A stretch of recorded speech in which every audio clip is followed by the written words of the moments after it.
Hello, xin chào các bạn đã quay trở lại với review 5 phút. Ở cuối tập 3, sau khi phá vỡ lớp phòng ngự của ngũ sắc tế đàn, con cá sấu chúa khổng lồ đã liền lao về phía Diệp Phàm cùng đồng đội và tấn công mạnh mẽ. Bởi vậy, ngay lập tức, Diệp Phàm cùng những người bạn đã phải chạy trốn và chống lại sự tấn công mạnh mẽ kia.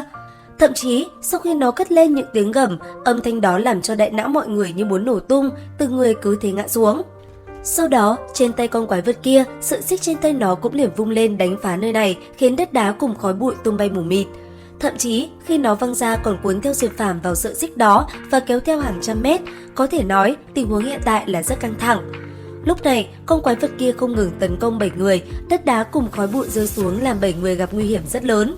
Hiện tại, tất cả chỉ biết chạy mà thôi, mọi người cùng nhau cố gắng thoát ra dưới sự công kích cuồng bạo tới từ con quái thú kia. Thật may, cũng đúng vào lúc này, chính con rồng cùng chiếc quan tài lại một lần nữa sáng lên, từng luồng ánh sáng từ trên trời lại một lần nữa giáng xuống. Nương theo đó, từng người một liền theo luồng ánh sáng đó và đi vào bên trong chiếc quan tài kia. Lúc này, mọi người rất sợ hãi. Còn con cá sấu, lúc này nó đã cuồng nộ. Ngay lập tức, nó cũng liền tấn công mạnh mẽ vào chiếc quan tài kia. Thế nhưng, công kích của nó là vô tác dụng. Cuối cùng, khi tất cả đã đi vào, chiếc quan tài liền chuyển động, sau đó lại một lần nữa phóng vào bên trong khe hở hư không. Tiếp theo, hành trình của nó lại một lần nữa thay đổi và đến một không gian hoàn toàn mới. Còn ở bên trong quan tài kia, nơi đây lại một lần nữa biến đổi làm mọi người cảm thấy vô cùng kinh ngạc. Bởi vậy, tất cả mọi người đã liền chia nhau ra quan sát và tìm hiểu về nơi này. Cẩn thận giơ ngọn đèn trên tay lên, Diệp Phàm lặng lẽ quan sát tường ký tự cổ được điêu khắc ở trên lăng mộ. Thế nhưng, cũng trong lúc đó, anh ấy lại vô tình chạm vào nó làm chiếc lăng mộ đột nhiên sáng lên. Ở trên đó, từng ký tự cổ cũng liền phát sáng.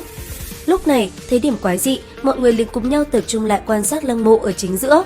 Nương theo đó, ở trên lăng mộ lại một lần nữa biến đổi.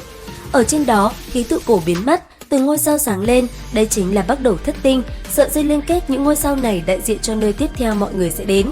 Cuối cùng mọi người cũng hiểu ra phần nào về hành trình của chiếc quan tài được 9 con rồng đang kéo theo kia.